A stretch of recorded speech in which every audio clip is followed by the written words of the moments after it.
Want to find active stocks for day trading even with a ThinkOrSwim guest account?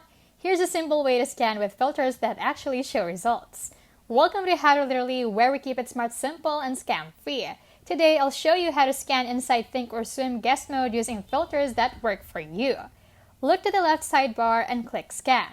Click Add Filter, then choose a Stock Last, set minimum price to 1 and maximum price to 20, stock volume, set minimum volume to 200 and maximum volume 900, stock percent change, set minimum to 1 and maximum to 10 for stocks up 1 to 10% today. These filter ranges are narrow but designed to give you actual results in guest mode. In the Scan and drop-down, select all stocks. Guest mode might not list specific exchanges. Remove any intersect with filters to keep it broad. Click Scan and ThinkOrSwim will show stocks that fit these filters. Click any ticker to open its chart and volume info instantly. Even with guest account limits, this scan helps you find tradable stocks. Practice in paper money and adjust filters as you learn. Thanks for watching How to Literally, and see you in the next one.